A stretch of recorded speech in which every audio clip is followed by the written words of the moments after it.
I didn't even think of that. Where'd the other two guys go? That would explain 3 condoms more than It just... was one dude. I'm sure they just How used do you one each know? time. Well, you maybe weren't not. there. You weren't there. The point is she got fired. She pled to the lesser crime. Yeah, my boyfriend came over and we had sex many times in a 2-hour span. Okay. Remember when we first met John McClane? Argyle picked him up from the plane and took him down the Nakatomi Tower after Christmas party. And the terrorists were overzealous, but it was sweet when they killed Ellis. And with a little help from Alan, John McClane kicked ass. Welcome back to Shat the Movies, the podcast where we answer the question, were the movies we loved when growing up really that good? Have you ever caught yourself thinking, why don't they make movies like they used to? Can you still remember spending your Friday night searching for the perfect movie rental at Blockbuster Video? Do you know what Blockbuster Video is? If you answered yes, then this is the podcast for you. I'm one of your co-hosts, Gene Lyons, and alongside me are my 2 co-hosts, Big D, Dick Ebert. Good evening. And Ashley Schlafly. Hi, y'all. We're going to take a look back in time and decide if our favorite films still hold up. Each week, the audience selects from 6 movie choices, and we break out the race car, VHS tape rewinder, and watch the movie that tallied the highest number of votes. At the end of the podcast, we will provide you, the audience, with the number of wipes each movie would take to get off your respective butts. So thank you so much for listening. If you have not already, hit that subscribe button and share with a friend. It's how we help the podcast grow.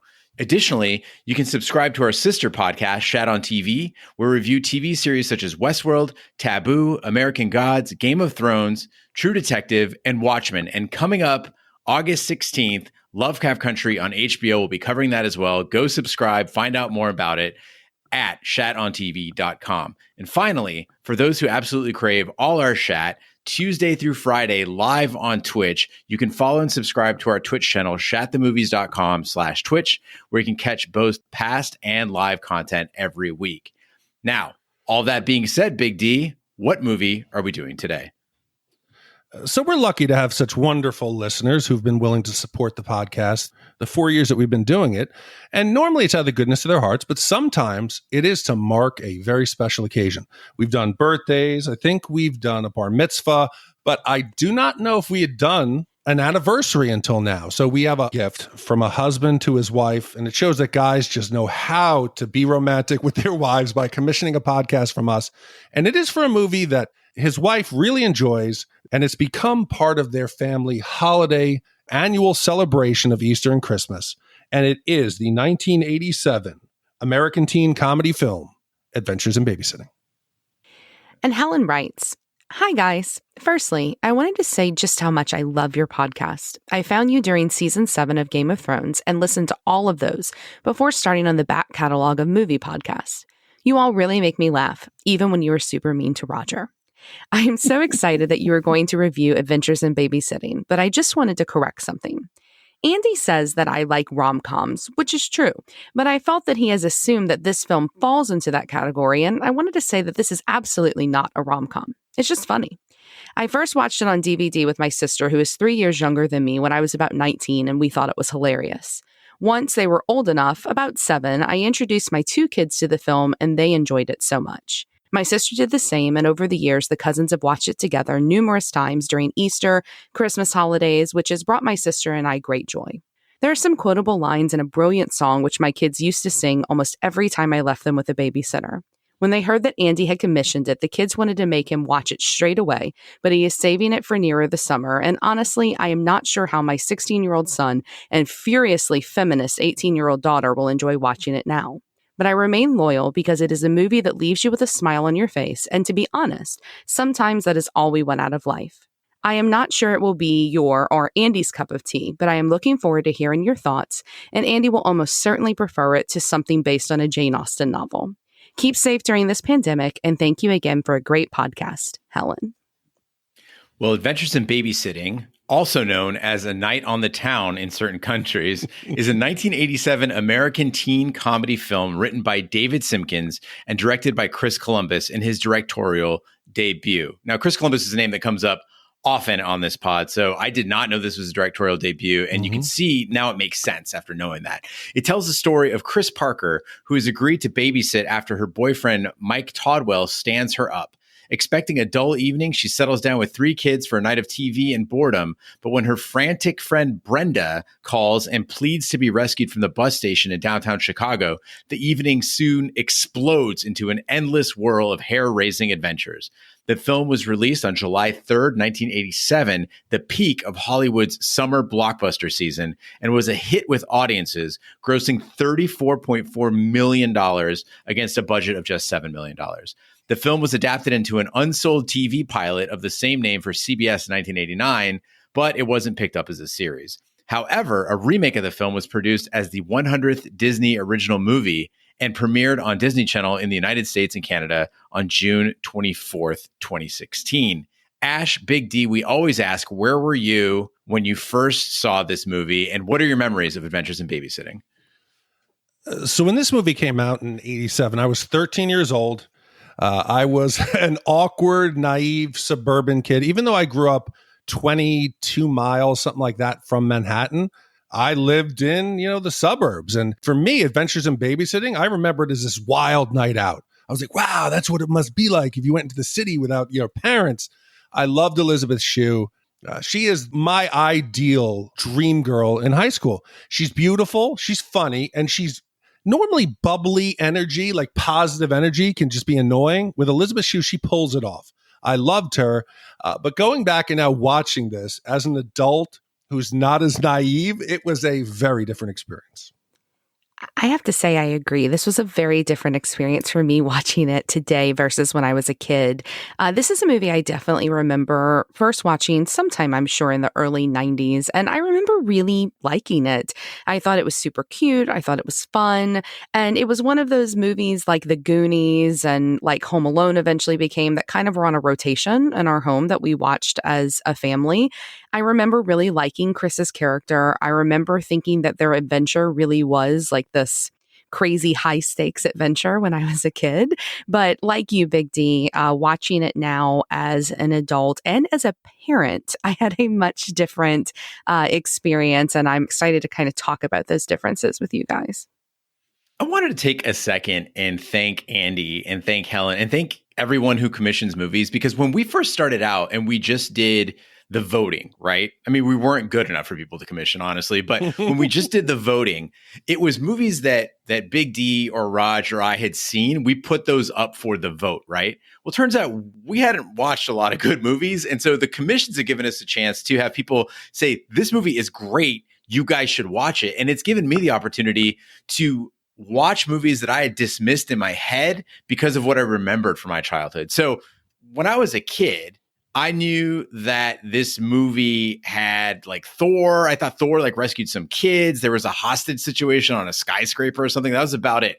Nothing about it made me want to watch it again. And if you look at like the cover art for it, which is pretty badass 80s cover art, it doesn't really tell you what the movie's about at all. So I'm super grateful to Helen and for Andy for giving me a reason to watch an adventure film that I really think stands up there with Goonies and Explorers. It is in that same vein. Those might be some big shoes to fill, but I've got an argument to make for it. It takes some balls to put a rappelling shot on the cover art of Chris rappelling with these kids. Where was that in the movie? I don't remember seeing that. All right, well, Big D, let's get into it. Roll that trailer. Hi. I gotta cancel. Now she's stuck babysitting the Anderson kids. Sara. Mom got Chris to babysit for me. Chris? Her brother Brad. Oh my. His best friend Daryl. Who is this kid? Stray dog. Take good care of my baby. I'll guard her with my life. What could possibly go wrong? Chris, I'm in trouble. Hang up and sit down. I'll be there in half an hour. Well, I'm just out of school. This is the night when things go from bad to worse. Big city, scum sucker. Too ridiculous. Wanna go to bed? Hey, I like danger. You should try babysitting. And this is only the beginning. Your friend is dead. Chris can handle it. Sarah's probably hanging from the rafters by now. Sarah, hold on! I'm still in control here. you could say they were having a bad night. Any problems? No, not really. If they weren't having such a good time. Adventures in Babysitting. You think your parents will ever ask me to babysit again? If they do, I'd ask them for $1 more an hour. After her boyfriend Mike cancels their anniversary date, 17-year-old Chris Parker invites her friend Brenda over to her Oak Park, Illinois house to cheer her up. But she is convinced by her mother to babysit the Andersons' daughter, 8-year-old Sara, while they attend a party in downtown Chicago. 15-year-old Brad is supposed to go to his friend Daryl's house to spend the night, but he changes his mind when he finds out that Chris is the sitter.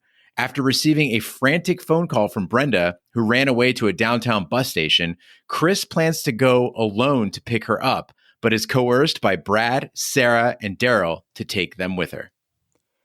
So I did not remember a lot about this movie, but when it opened up, I do remember this opening scene. And Big D, you talked about how Elizabeth Shue is kind of bubbly and she's always really charming in that positivity. And I think the opening of this movie is a perfect example of that. You know, Chris is jumping around, she's singing into her hairbrush, into the posts on her bed. And I don't know about you guys, but I did that all the time when I was growing up.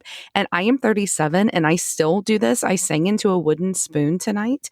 I'm going to embarrass the hell out of my kids one day because I sing and dance constantly. And it was super Disney. And I mean that actually as a compliment here, not as an insult. And I started the movie by smiling.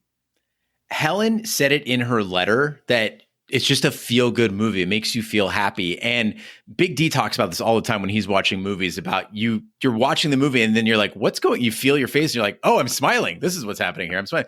I same thing. I felt my heart grow about 3 sizes watching this bedroom sing-along scene. It was so earnest and uplifting.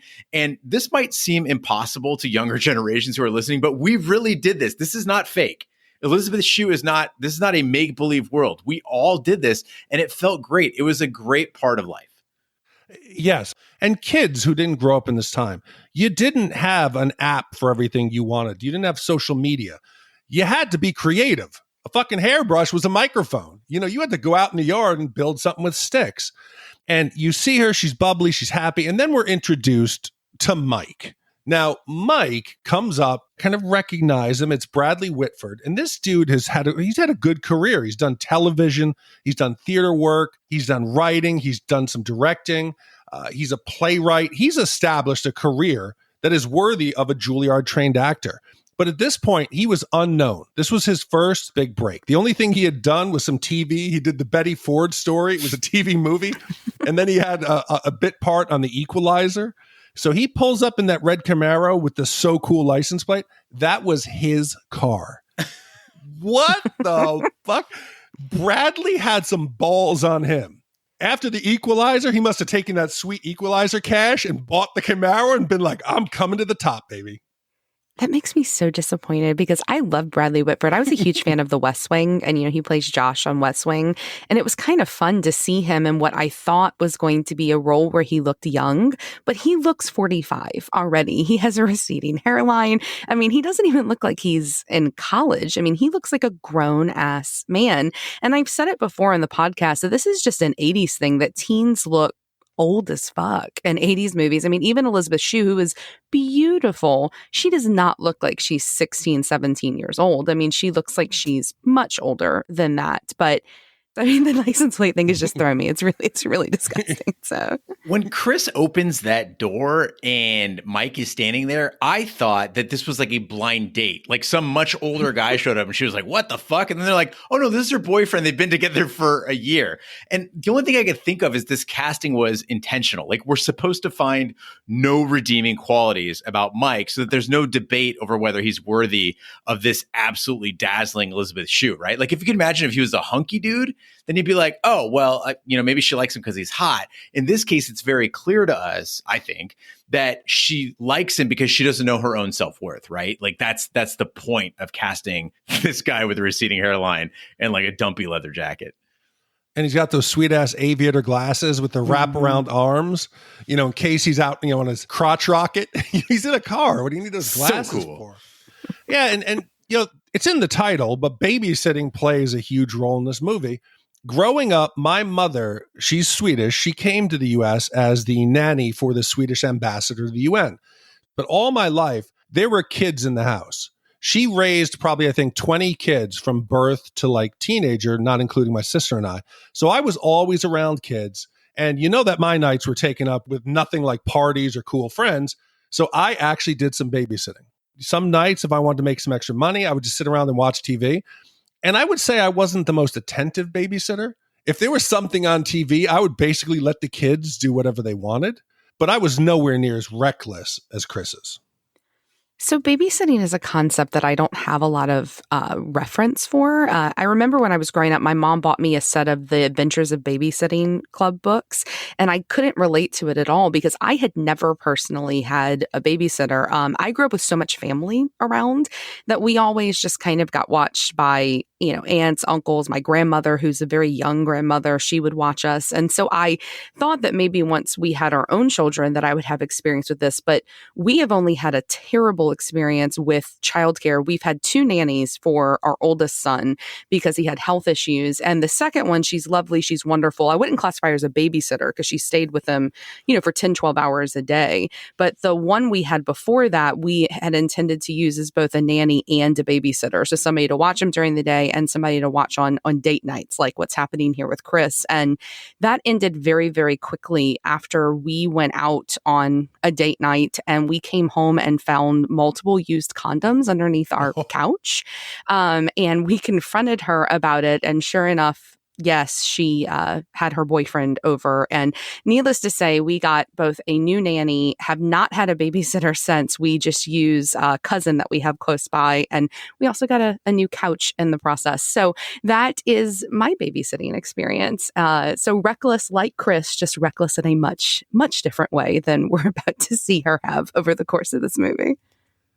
How long were you out? Multiple condoms? Yeah. We were gone about, I don't know, we were gone, I guess, about like 5 or 6 hours. But yeah, I mean, we don't use those. And so there were 2 or 3 underneath the sofa. And well, were they fucking boning and then just pulling it off? Hey, reload. Next Or running a train. Reload.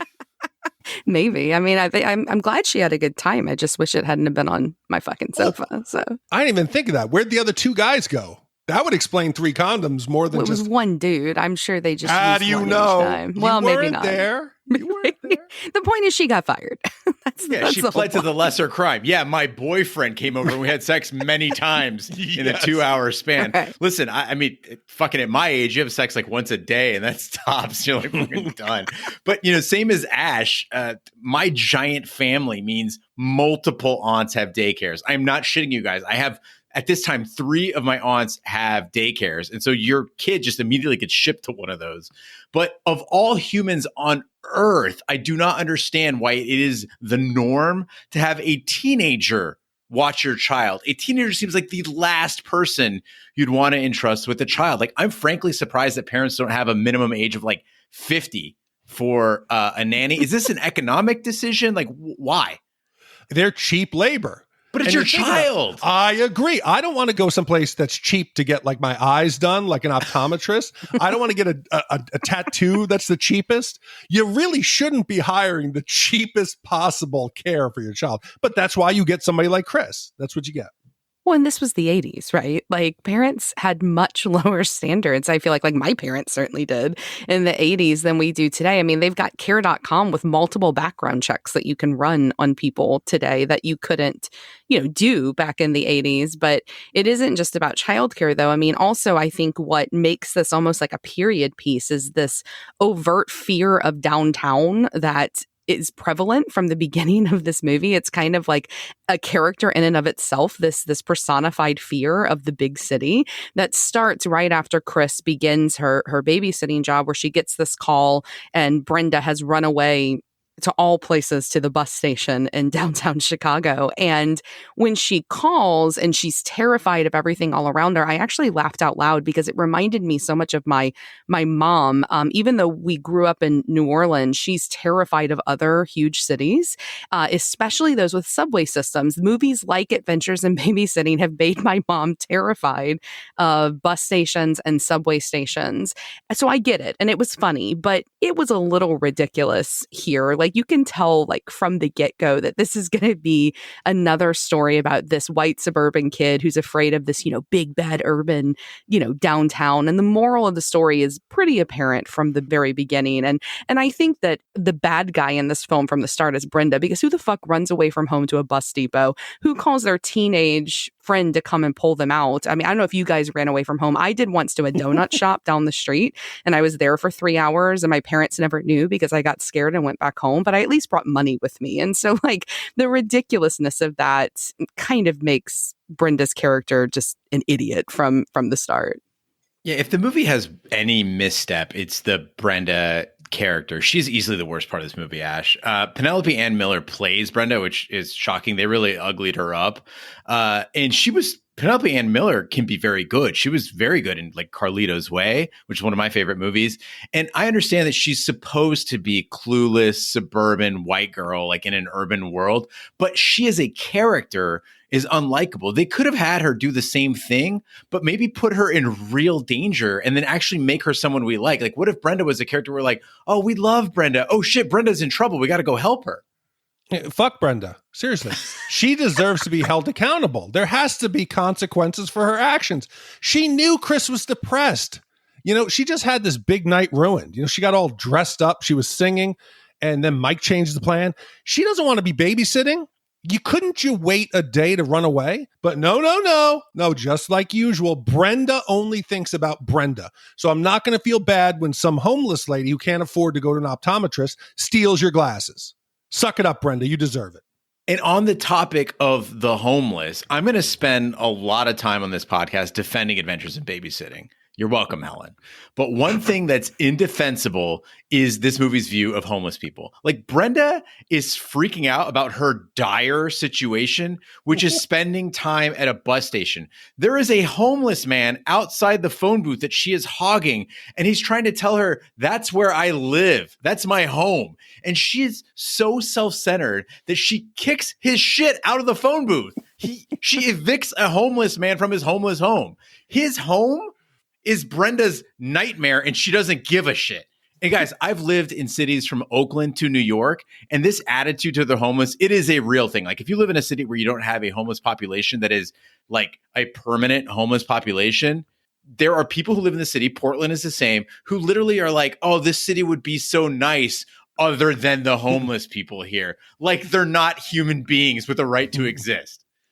Yeah, I mean, downtown Houston is known nationwide as having one of the largest populations of homeless people. A lot of it, like, they kind of flock here because it's so warm here for a lot of the year. And so we have a huge problem, but we have some homeless people in the city that are like kind of like cultural icons.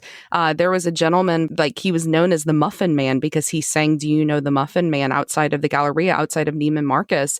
And I went and visited him probably weekly when we first moved here. And we brought him Christmas presents for 2 years. And when he died, it made like the news here in Houston that the Muffin Man had died. And it was really sad. And his friends, collected things on his behalf. But what's so fucked is nobody helped him get a home. So he was like this icon in Houston, but he remained homeless until the day he died. Even though people knew who he was, people went all the time, he still was fucking homeless when he died. Even the fucking Muffin Man has a house. He lives on Drury Lane. Hook the fucking Muffin Man up. Yeah, I'm going to assume that that's not as eerie as it sounds, because if I'm walking down the street and someone starts following me, do you know the Muffin Man? I'm like, I'm running. Yes. No, it was delightful. He was a gentleman that only had one leg. He was an amputee, and he would sing. He had a little plastic cup, and he would sing, "Do you know the Muffin Man?" as people came out, and he would clap and he would dance, and people danced with him and sang with him. And, he really, he drummed up business for like that corner of the Galleria too. But I mean, but what you're talking about, like these attitudes, right? Like it isn't just like, oh, fuck them, the world will be better, like our city will be better without them here. It's, oh, well, let's, glorify him and use him, and he's still homeless when he dies. Like it's nice that he got an article in the Chronicle, but he's still, died without a home. So, well, on the freeway, Chris's station wagon suffers a flat tire, and they are picked up by a tow truck driver, handsome John Pruitt, who offers to pay for the tire. En route, Pruitt gets a call from his boss with evidence that his wife is cheating on him, and he rushes to his house. The station wagon is damaged when Pruitt accidentally shoots out the windshield while aiming to kill his wife's lover. Chris and the kids hide in the adulterer's Cadillac, which is then carjacked by a thief named Joe Gipp, who drives them to a chop shop. The crew escapes to a nearby blues club, where the band on stage refuses to let them leave until they sing the blues. Chris, Brad, Sara, and Daryl recount their events that night to the audience, and they are allowed to leave. So this is going to be one time that I think 2020 and technology really isn't better than we had it when we were kids or when I did. Let's take the Playboy, for instance. Okay, the Playboy, it plays an integral part in the plot, and thinking back on it, Playboy is a rite of passage for every kid that grew up in the 80s and the 90s. Mm-hmm. That you would steal one. You had a friend who would get one from his dad's collection. People would share them. You'd hide it. It was like a rite of passage where people would be like, oh, did you hear what John got? Oh, let's go look. You check it out. And there's something so innocent if you go back and look at Playboy. It's a simple pictorial of one naked woman alone. Kids today, the second that they get unsupervised internet, they're typing in like 2 girls, 1 cup. They're typing in shit that no kid should ever see. Ashley Schlafly's couch. Exactly. 3 condom babysitter night. Almost got caught, So I think that kids watching this today, it was almost better. The mystery of it. Kids today, they just find out everything from the first time they can just get somebody's cell phone. Yeah, I mean, even for me, like I remember seeing my first Playboy. My friend Parker LeBlanc had a Playboy, and I remember looking at it, and I had only ever seen like my mom and like some aunts naked by that point, and I thought that my family was built wrong.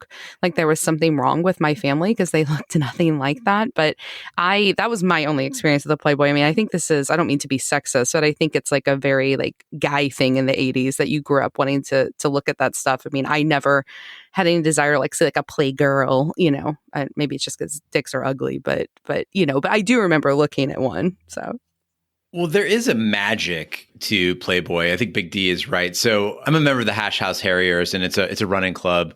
It's a drinking club with a running problem, but you get a name when you're initiated into the Hash. And I have a friend named Field of Creams. And I was always like, what's the name about? And he finally told me, this is how magical. When he was a child one day, he was walking in an open field. He lives like in a rural area. And there was a Playboy just sitting there. And so he looked at it, but he knew he couldn't take it home. So he put it back where it was. And then the next time he came back, it was gone. But he spent an entire summer going back to the field every day in case the Playboy came back. Yes. Like that's how special it was. Uh-huh. Me, I was a sick little shit. I was like these guys in Adventures of Babysitting, where I would try to match Playboys to people I knew. I'd be like, she looks close enough to her. And it would be like the way that you could imagine a person naked. But you know what? The 80s were weird, but I'd still rather see someone I know slightly naked than a stranger full on banging. You know what I mean? Like there's a certain familiarity there. Well, speaking of familiarity, one person that I didn't expect to see in this movie, I guess it's because he really genuinely looked different when he grew up, is Anthony Rapp, who's playing the best friend Daryl here.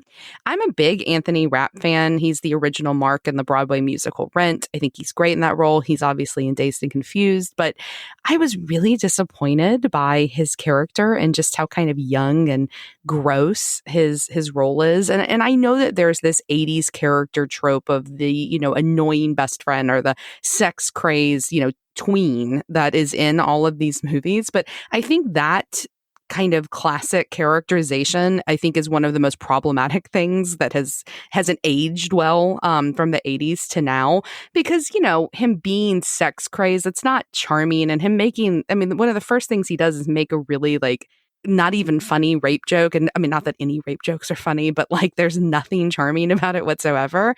And I don't know, I found his character to be just appalling throughout and really annoying throughout the entire movie.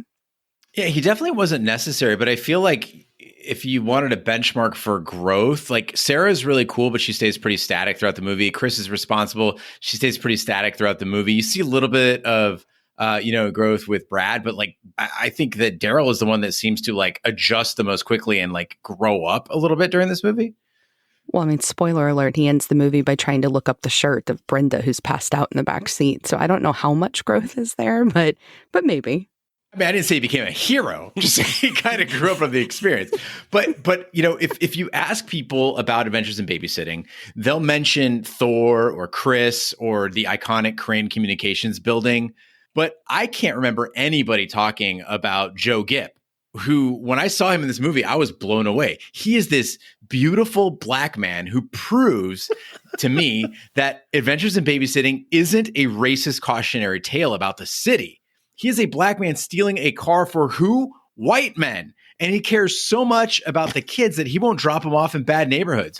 More importantly, Joe Gipp drops the biggest line in the movie. He says, "You kids must be from the suburbs," based on the way they're acting. So suddenly, to me, this is like the aha moment where the movie starts to make sense. The suburbanites are the prejudiced bunch. They're the butt of the jokes. The jokes aren't about Joe Gipp. The jokes aren't about homeless people. It's not about people in a blues club. It's about these fucking rubes coming in from the suburbs. Yeah, I mean, I'm with you. I'm Team Joe all the way. He's one of my favorite parts of this movie. Where I'm not with you is I don't think the movie is self-aware enough for it to not still be a cautionary racist tale. I disagree with that. I mean, I'm totally willing to be convinced throughout our conversation, but I didn't get that. But I am Team Joe. I loved him. He was my favorite character, and he's got style. He's cool. He's the only cool person like in this entire movie for sure. Are you fucking kidding me, Gene? Fuck Joe Gipp. I'm telling you, fuck him too. I got something I got to do, then I'll drop you off. Guess what, Joe? When you pass by a subway station or maybe a McDonald's or maybe a police station, you could do that. No, Joe, let's take the kids back to the secret criminal headquarters, the local distribution center for the entire Midwest. And I think they were even distributing cars to Texas. They're having their monthly session. They're planning strategy meeting. You know, Joe, you're a car thief. You're delivering your car. How are you going to drive the kids anywhere, Joe? You're leaving your car at the chop shop. Sorry, Joe Gipp didn't get his street smarts from upstate New York or Orlando, Big D. But let me tell you, in Chicago, once you go past a certain point going south, you don't drop anybody off anywhere. Those kids would be scarfed up in a heartbeat anywhere on the south side. You drop them off in Hyde Park, those kids are fucked. Okay. Also, the orange line doesn't run 24 hours. So they got the red line to deal with. And again, red line, south of downtown, you're and this is in the 80s, mind you, you're pressing your luck. I think Joe Gipp, here's the issue with Joe Gipp, is that Joe Gipp believed that the white guys I work for probably won't try to kill these kids. He underestimated the evil here. But look at Ash, to convince you, I want to point out that every single person in this movie who is not a white person is actually like pretty nice to these kids. They go to the blues club.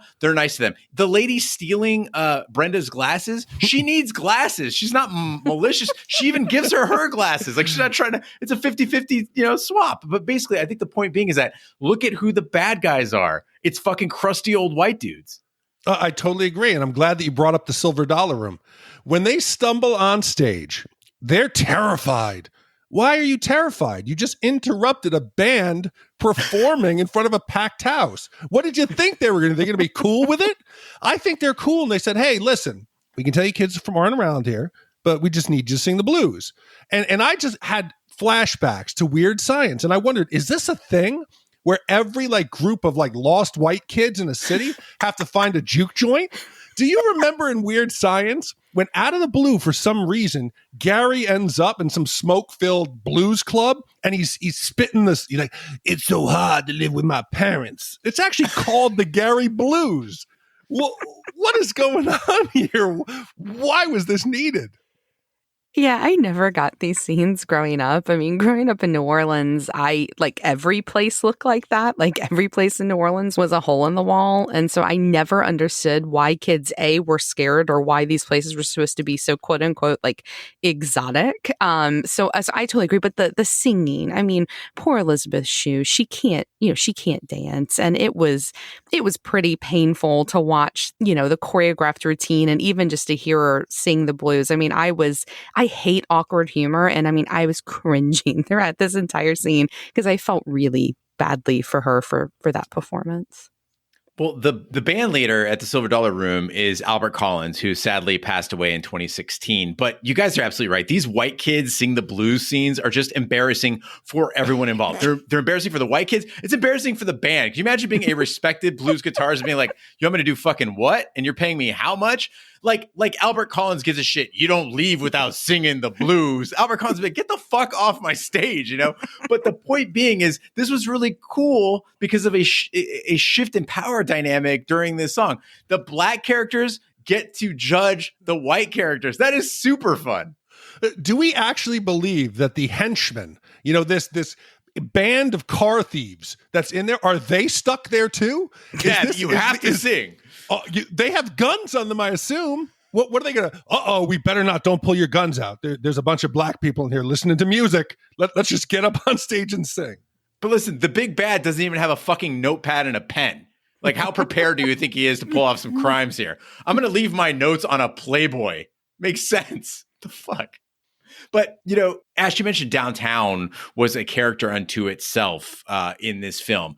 I don't know if you guys have anything comparable in Houston or Orlando, but nothing feels like home to me more than that Chicago skyline. That view that you get in this movie, you're driving the Dan Ryan, you see the Hancock building, you see the Crane Communications building, you see the Prudential building. It hits you emotionally if you've lived there or if you're from the Midwest and you've been to Chicago and Chicago is a place in your heart. I fucking have that shit tattooed on my chest. Like, it's special. And I think that this movie, although it is, from 1987 and a different skyline than we see from today, it captured it very beautifully. And you're absolutely right, Ash. It is a character unto itself. Yeah, absolutely. I mean, everybody we know that lives in Chicago, we adore. I mean, our best friends live there. And so it produces some pretty cool people. And one of those people is Sara. Out of these, the adventure crew, I think she's by far the best. And if you want to know what Ashley Schlafly was like as a little kid, this is it. I wasn't girly. I was kind of a tomboy like she is. I was straight obsessed with comics. I walked around with comics all the time. My favorite, like her, was Thor. Whenever anybody asked what I wanted to be when I grew up, I always said I wanted to be Thor's wife to rule Asgard with him. And so it was really neat to get to see her because it was kind of like a little bit of a walk down memory lane of what being a kid was like for me in the 80s. And I absolutely adore Sara. I think she's wonderful. Yeah, Sarah's the voice of adventure. She puts the adventure in Adventures in Babysitting. Like, she sees the city for what it really is, right? She's not afraid. It's a place where anything can happen. Every night is a story. And you know that when they get back to the house, spoiler alert, safely, that she's the one that relishes that experience the most. This girl is not staying in the suburbs. There is no way. Well, after separating Daryl from a sex worker who is a runaway, Chris is reminded of Brenda. They are found and chased again by the owners of the chop shop, but escape on the Chicago L train and wind up in the middle of a gang fight. Brad is injured when one of the gang leaders throws a switchblade onto his foot. They take Brad to the University Hospital where he receives a stitch.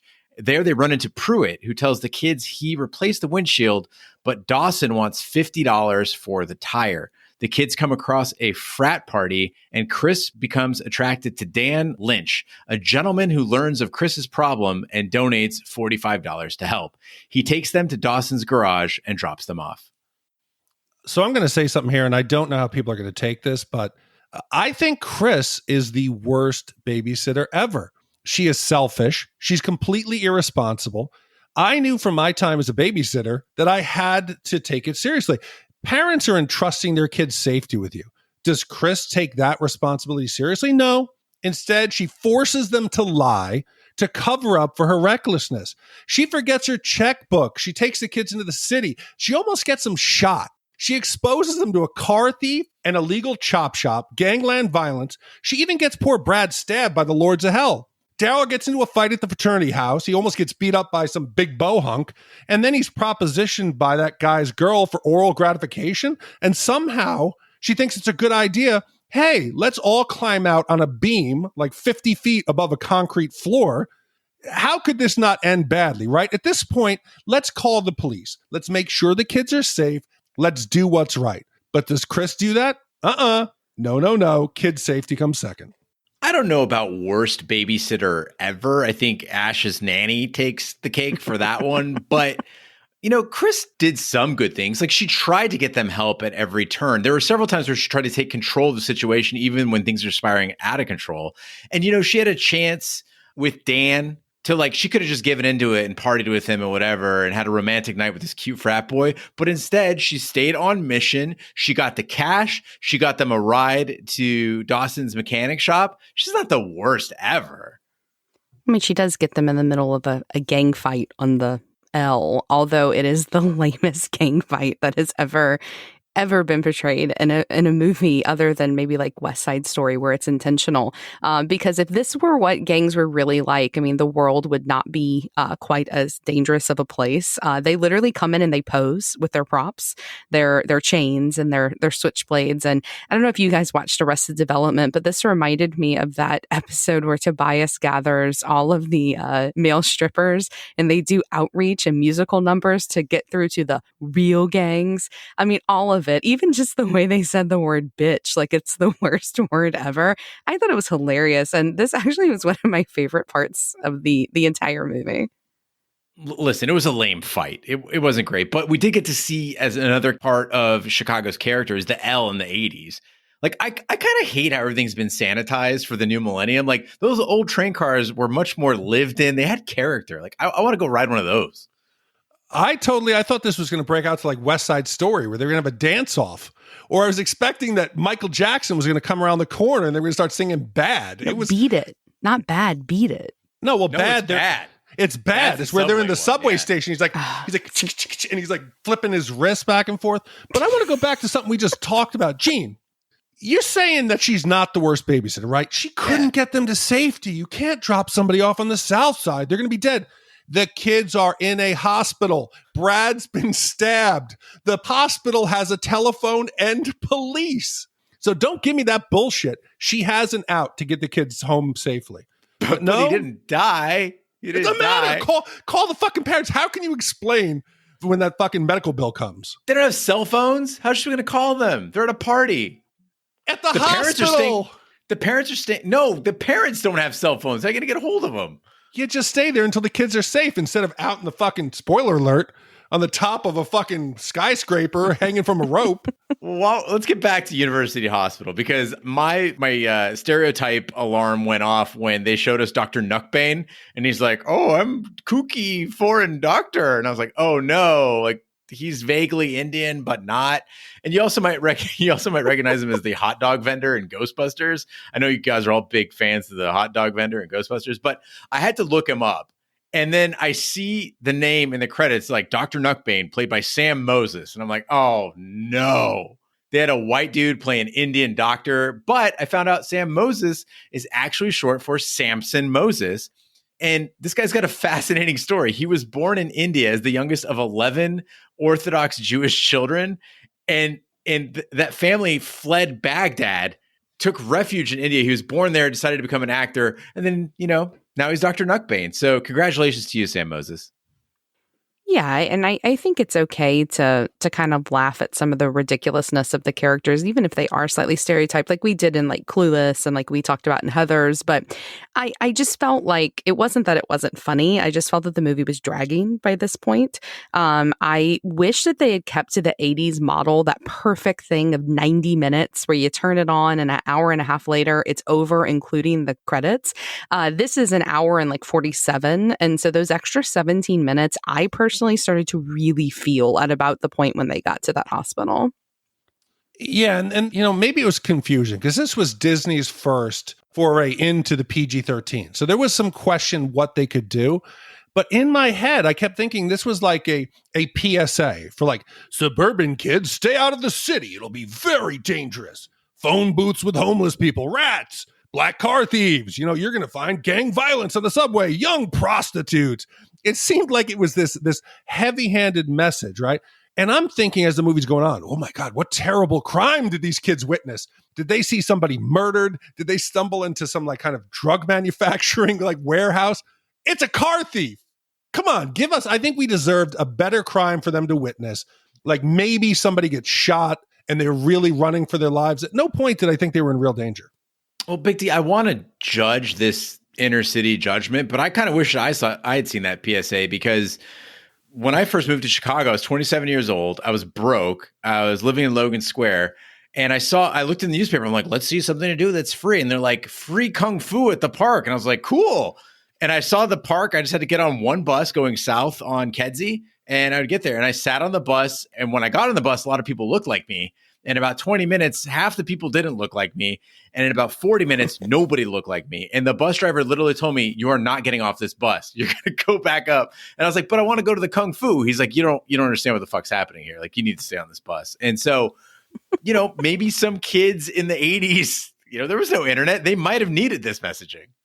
Well, Brenda certainly did, because Brenda, we get to see her again, and she's still hanging out at the train station. And I don't know, I started to understand less and less what the problem was, because the train station, it's full of interesting people. Yeah. There was a free TV at every single seat, so you could sit there and watch television. I mean, it's not the worst place ever. It was well lit. It probably was honestly super safe compared to where else she could have been throughout the city. The Greyhound bus station in New Orleans, I've only been to twice. It was nowhere near this nice in the early 2000s. I don't know what it was like in the 80s. So I don't get what Brenda's really complaining about here. But there is the worst line in the entire movie that happens at this point, which strangely, Gene is a hot dog vendor. And she goes up to him and, he gives that line of, you slip me the cash, I slip you the wiener. Did anybody else go, oh, okay. That was great. Yeah, I kind of smile too. It might just be a guy thing. Yes. We like wiener jokes. Oh, God. I'm not sure. I wish I could just say that to people randomly. But, Ash, you're absolutely right. Based on this sliver of life, we treated people much better in the 80s than we do now. I fully support a bus station where homeless people can just chill, maybe have a hot dog, watch their own personal TVs. Like, this should be the norm. Now, instead, we've got armrests so that you can't sleep on a bench. Mm-hmm. We got those weird spikes, on any horizontal surface. We're awful to the homeless guys, just awful. Well, when they find Dawson, his blonde hair and sledgehammer leads Sara to believe he is her Marvel superhero, Thor. He denies them their car because they're $5 short. But when Sara offers him her toy Thor helmet, he changes his mind and lets them go. The kids find the restaurant where Mike was supposed to take Chris and discover Mike is there with another girl. Sara slips away to look at a toy store while Chris yells at Mike. The bad guys spot Sara and they chase her to an office building where she hides, and the others note her disappearance and follow, accidentally coming across the Andersons' party. After Sara climbs out an open window and slides down the building, Chris spots her and they run upstairs to help. So Thor, I thought, was a huge part of this movie, and we finally get that payoff. We're at Dawson's garage. He comes down on that lift. There's the smoke billowing, the dramatic lighting, and we get this guy who's supposed to be some physical specimen, and it's Vincent D'Onofrio. And this is the second time we've spotted him in a movie with Ash. So the last time it was Strange Days. In both cases, this is not the Vinny D that we're used to. He's young. He's like fairly fit. But I'm thinking, guys, if I'm casting for a guy who is a mechanic, who also might be a lightning god, I'm not going for acting chops. I just want some fucking huge muscles. I think this is a casting whiff. He looks soft. He's unconvincing. What the fuck's going on here? Oh, it's clear. It's clear what they did. This is coming on the heels of Full Metal Jacket. So Vincent now had gone from sloppy Private Pile to, let's just say, skinny jean wearing, decent looking, let's just say second-rate Thor. So okay. You know that Vincent said, hey, listen, I got to show off my new bod so I can get cast and I'm not big and sloppy. And then the movie said, holy shit, we can get an actor who was just in Full Metal Jacket, an Academy Award nominated film. This is a marriage made in heaven. He needs to be bigger. Bigger! And not have such a bad wig. I mean, the wig's pretty bad. So they get the car back. We have that whole cute scene where Sara says, I know why you're being such a dick. It's because you're missing your hat. Here's your hat. He gives it to her. And, they're fighting over $5. Come on. Okay, whatever it is. They get the car back. And this is when we get to Mike being caught. He really didn't have a sick sister. He wasn't home taking care of her. He took out his other, let's just say, more promiscuous option to this restaurant. And I had to ask you guys, have you ever been caught as red-handed as Mike is? He has no thought that there's any possibility that she's going to walk in. She shows up with the kids and he reacts. Did that ever happen to you? I mean, I've never been caught red-handed in something like big like that. I mean, I've caught other people. I walked in on a boyfriend once in college fucking another girl during a really shitty party. And so that sucked. But I didn't do the big confrontation, though, like she does here. And I'm kind of bummed because you see it in all these movies. And I think it would have been pretty cathartic to just yell and scream or flip somebody over on a nice French restaurant table. 2 quick follow-ups. Did they keep going or did they stop? That's part 1. They stopped. Okay. Question 2. Did you ever wish you walked in on the babysitter to see what was really going down? No. I'll have to send you guys pictures of what our babysitter looked like and what her boyfriend looked like. It's not something I would have walked in on. And unfortunately, what I worry about is Finn, because he would have been in the pack and play just sitting there watching. So hopefully he's okay. I think she was in the pack and play. But yes. Ash, you mentioned the word cathartic. And yes, this is probably cathartic for Chris, but I want to get back to Big D's assessment of her being the worst babysitter ever. Chris, you can't deal with this later? Like, you've got your car. You're home free. Yes. You've had a horrible fucking night. You're going to stop and fuck with Mike? Go home. Yes. Yeah, but he's just so terrible. I mean, I like the fact that we got this scene. It made me like Chris because I didn't really like her character much on this rewatch. And I did like her in this scene. And I really liked the guys too, like Daryl and Brad. I mean, I enjoyed them getting to, kind of have a win because he's a horrible guy. The car, the vanity plate, they're all kind of bad enough, but he's super pricky here. I mean, he's just awful. And also, I was really confused by this because I don't know about you guys in high school, but who takes their fucking high school girlfriend to some fancy French restaurant in the middle of the city? I mean, maybe my high school boyfriend was cheap.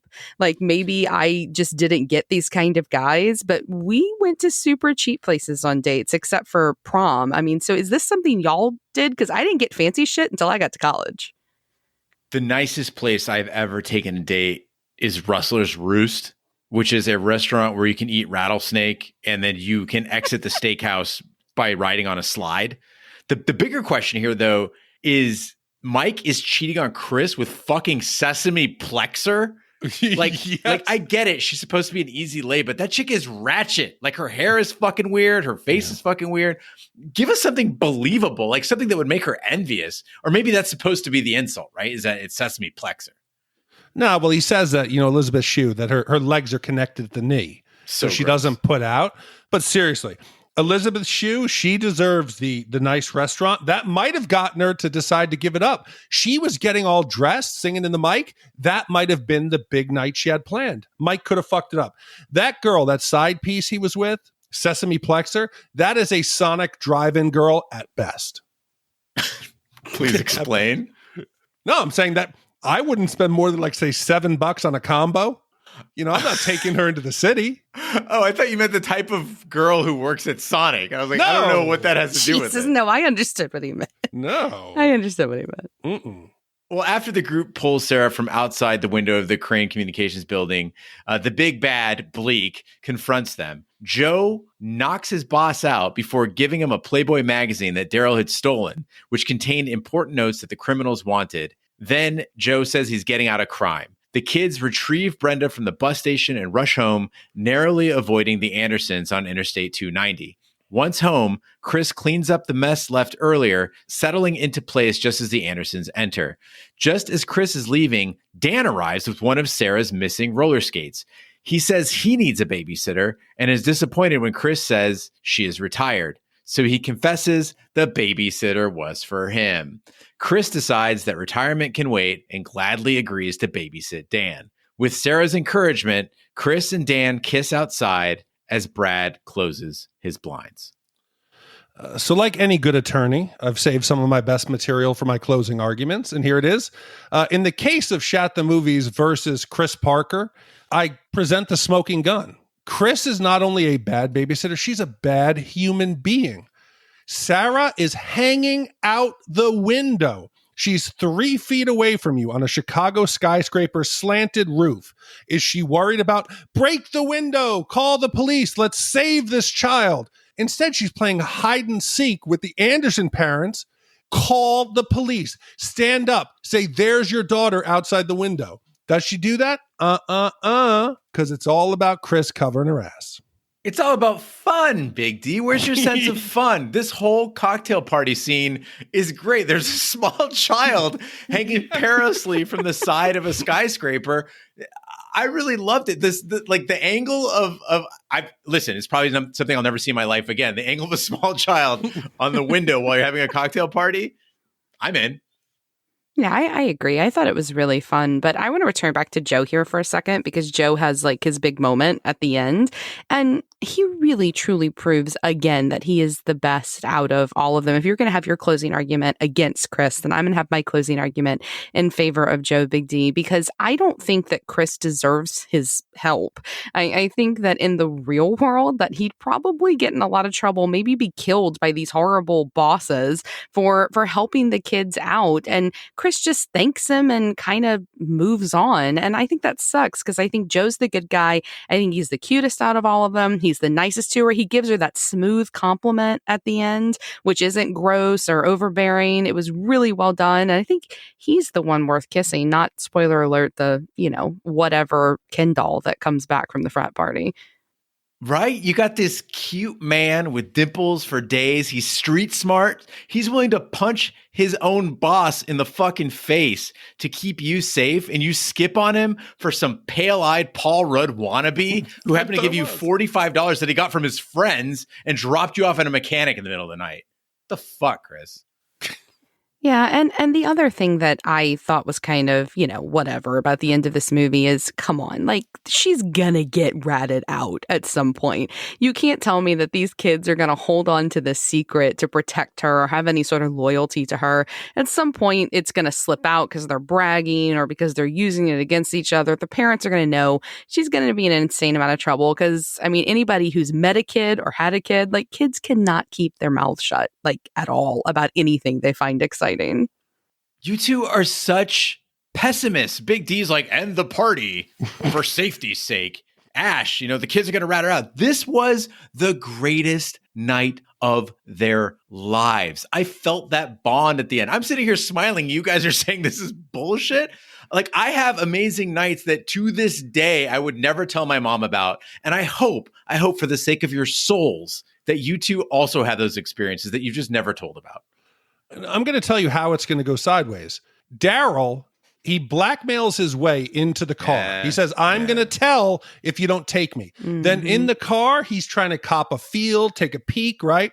How long until Daryl is calling up Chris and being like, hey, Chris, I'm lonely. Why don't you come over? Or I might have to call the Anderson parents. Yep. You remember Brad? He got stabbed in the foot. You remember that part? There is no doubt that Daryl is going to try to leverage this into whatever he can get. Yeah, who do you think is going to be there to help? You think it's going to be Dan or Joe Gibb? It's going to be fucking Joe Gibb because he's a badass, right? He's going to pull up in a boosted car.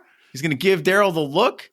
But my favorite aspect of the ending to this movie is the sadistic pan of the camera up to the window where Brad has to watch this whole thing happen.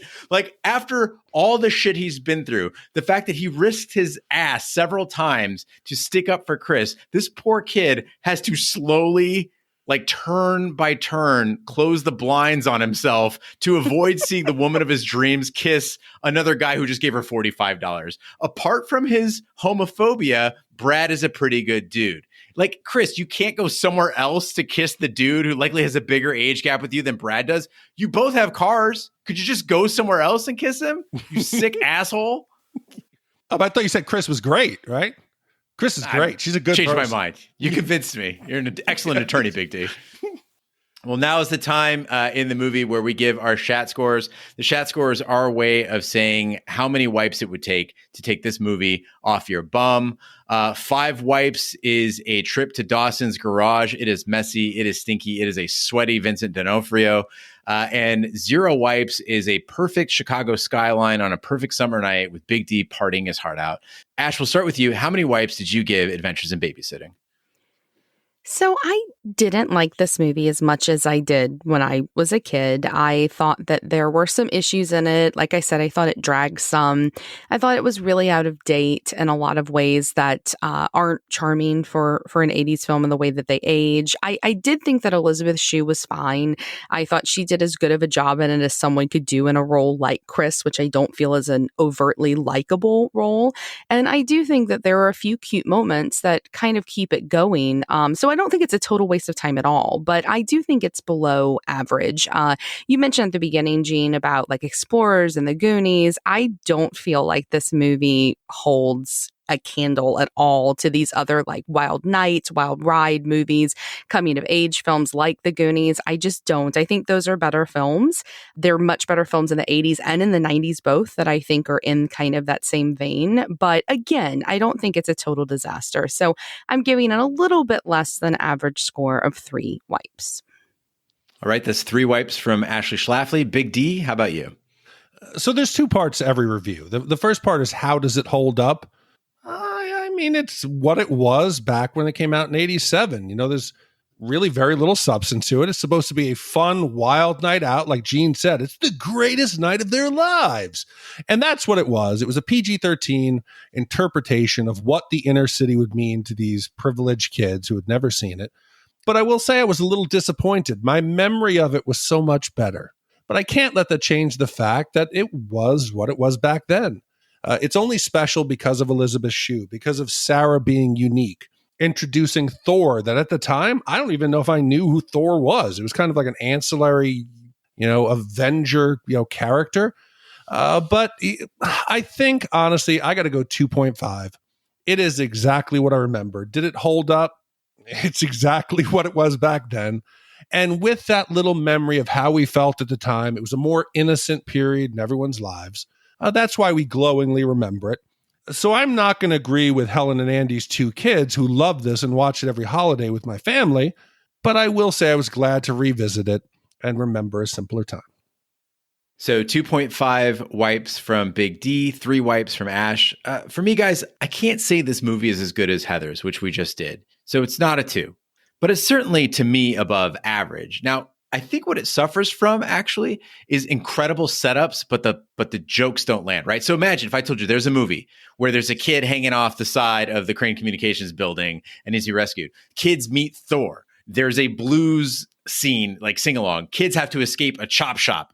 Kids end up at a frat party. This movie could be fucking hilarious if executed correctly, right? You take this like a super bad, right? This could be amazing. And instead, it fell short there. But the movie is what the name implies. It's an adventure. And more importantly, I think it is self-aware.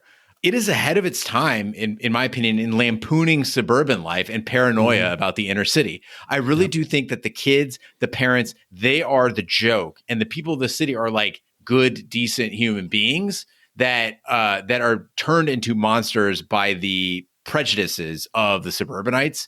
So it's not profound, but I think there is some meat there. Could it have been done better? Absolutely. Ash, unlike you, I felt like the 100 minutes really flew by. It was over before I knew it started.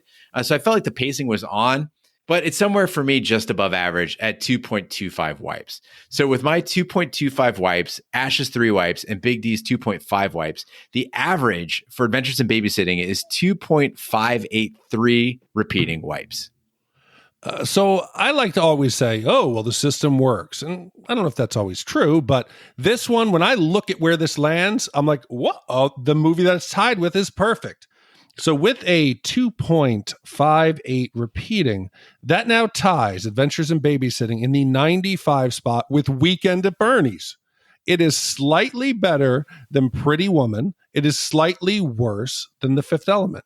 Weekend at Bernie's, Adventures in Babysitting, those get like a 2-pack, a 2 rental at Blockbuster, get some popcorn. That is a 1980s, fun night out. Mm-hmm. It's the same movie, more or less. It's an adventure. Yes.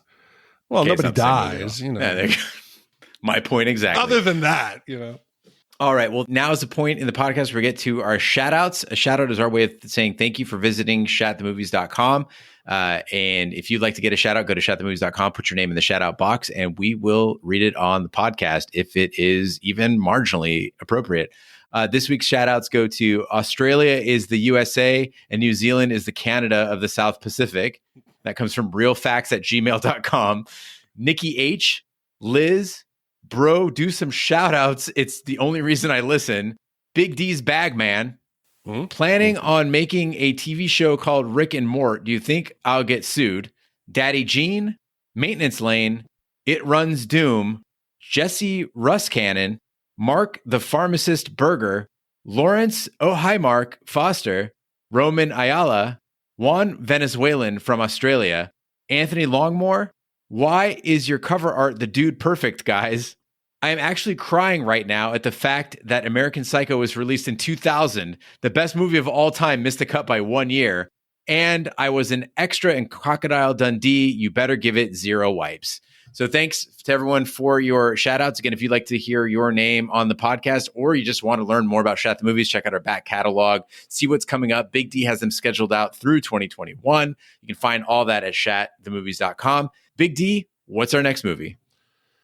It's going to be almost impossible from this description for people to not know what this movie is. But it was commissioned by Riley G., and it tells the tale of Obi-Wan Kenobi as a young apprentice Jedi Knight under the tutelage of Qui-Gon Jinn. Anakin Skywalker, who will later father Luke Skywalker and become known as Darth Vader, is just a 9-year-old boy. When the Trade Federation cuts off all routes to the planet Naboo, Qui-Gon and Obi-Wan were assigned to settle the matter. And again, it was commissioned by Riley G., was released in May of 1999, directed by George Lucas, and it went on to make over $1 billion at the box office. So it should be a good one. So stick around for the trailer at the end of this podcast and try to guess what that movie is. Yeah. We want to thank Andy and Helen for commissioning Adventures in Babysitting and all the commissioners who have taken such good care of us so we can take care of you. That concludes this week's episode of Shat the Movies. Be sure to follow us on social media and share with a friend. We're on Facebook, Twitter, Snapchat, and Instagram at Shat the Movies. You can email hosts@shatthemovies.com. If you'd like to support the podcast, you can do that in many ways. One way is to shop our Amazon affiliate link. You can also complete a free anonymous survey so we can sell out to advertisers. You can buy our merch or commission your own movie. All that is at shatthemovies.com. Also, please check out our sister podcast, Shat on TV, where Ash and I, along with King B, are preparing to do Lovecraft Country from HBO. We also do several other TV series such as Westworld, Taboo, American Gods, Game of Thrones, and Watchmen. You can find all that at shatontv.com and where fine podcasts can be found, including iTunes, Google Play, Stitcher, and YouTube. Be sure to subscribe, and if you stop by iTunes, please leave a review. That helps the podcast grow. On behalf of my co-hosts, Big D, Dick Ebert, Ashley Schlafly, Roger Roper, and the King Bee, I'm Gene Lyons. Be sure to join us on the next Shat the Movies for the following film. And stay the fuck at home.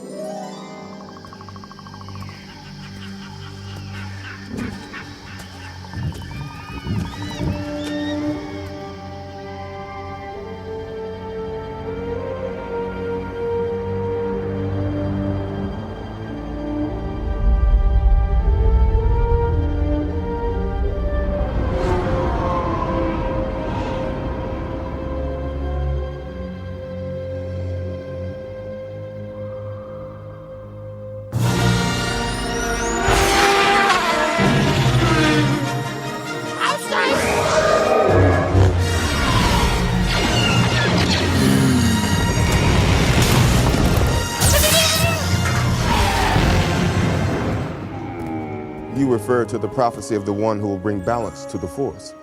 You believe it's this boy? He can see things before they happen. He can help you. The Force is unusually strong with him. He was meant to help you. Anakin! Tell him to take off! Will I ever see you again? What does your heart tell you? Are you sure about this? Trusting our fate to a boy we hardly know? Anakin Skywalker, meet Obi-Wan Kenobi. I sense much fear in you. The boy is dangerous. They all sense it. Why can't you? Fear is the path to the dark side. Fear leads to anger. Anger leads to hate. Hate leads to suffering.